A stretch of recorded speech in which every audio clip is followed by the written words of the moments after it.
on why you've asked me a very difficult question on why I was repressed. I also don't know, and I am saying it in good faith. Kiaru, Member of Parliament Ndindi Nyoro, on Tuesday addressed his recent dismissal as the chairperson of the Budget and Appropriation Committee in the National Assembly. Addressing the press on Tuesday, March 18 at the Kenyatta International Convention Center in Nairobi, Nyoro clarified that he doesn't know why he was removed from the committee role. According to the legislator, despite being replaced a week ago, he has never received any explanation from the coalition leader stating why they decided to get rid of him. Nyoro went ahead and disclosed that he learned of his dismissal as the committee chairperson from the newspapers, and no individual called to inquire on why he had removed from the lucrative parliamentary position. While commenting on the matter, the lawmaker expressed his gratitude for the opportunity given to serve as the chairperson for Budget and Appropriation Committee, adding that the opportunity gave him a chance to learn a lot. He maintained that he did not have any regrets about his removal from the role, stating that the loss was part of the mixed experience of being a human being. Ndindi Nyoro comment comes hardly a week after he was replaced as the budget chair for Budget and Appropriation Committee, chairperson by Alego Usoga MP Sam Atandi, who is a close ally of Raila Odinga. This comes after Raila Odinga and President William Ruto signed a coalition agreement few weeks ago. Speaking moments after landing the crucial role, Atandi acknowledged the significance of the position and thanked his colleague for trusting him with the role.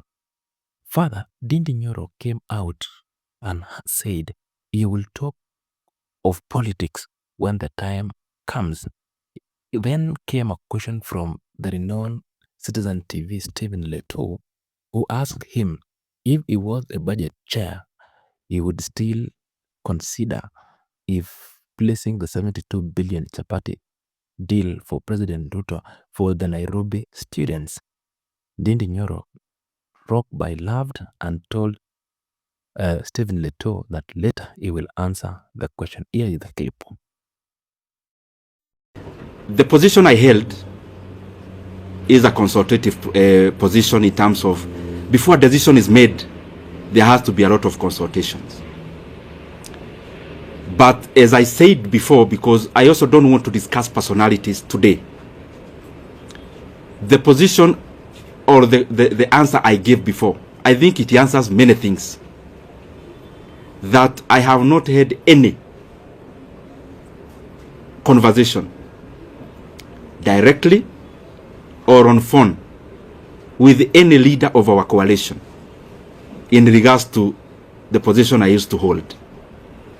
And I think if you look at it, it answers many things also, which I also don't want to go into.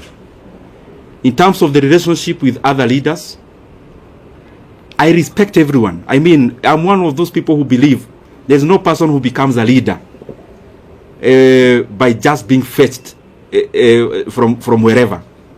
There is always a process they go through. Because I am one, I know. And therefore, in terms of you've asked the relationship between the president and the former deputy president, the position I hold is that I respect every leader. And I could have things I need to talk about. I could have reservations on decisions made. But I don't think it has been within my role to talk about those things, especially in public. The other thing in that question is that maybe for clarity's sake, the last discussion I had with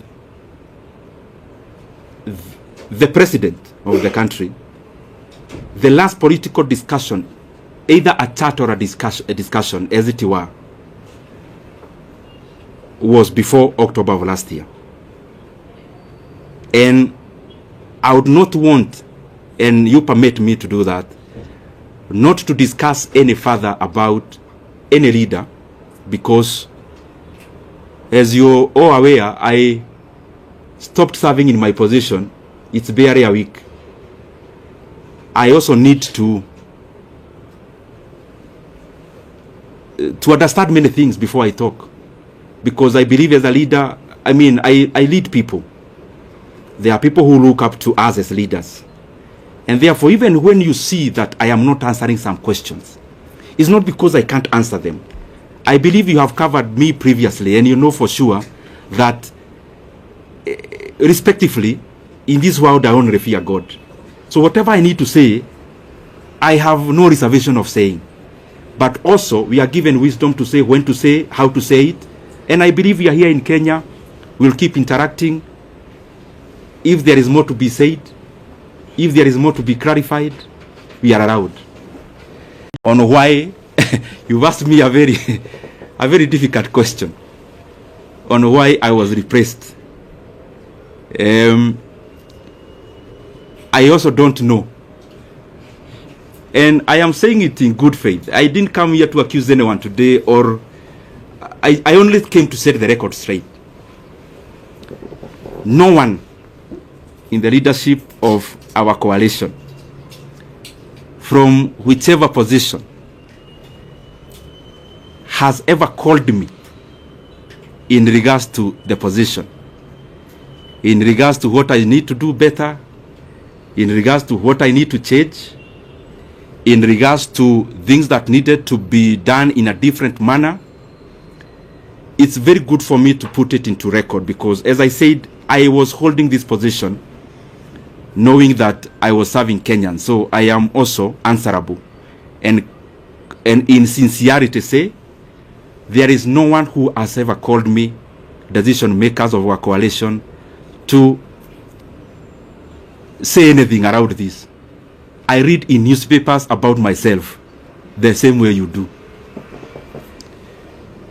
And in terms of this position, that's what I mean. And that's the truth.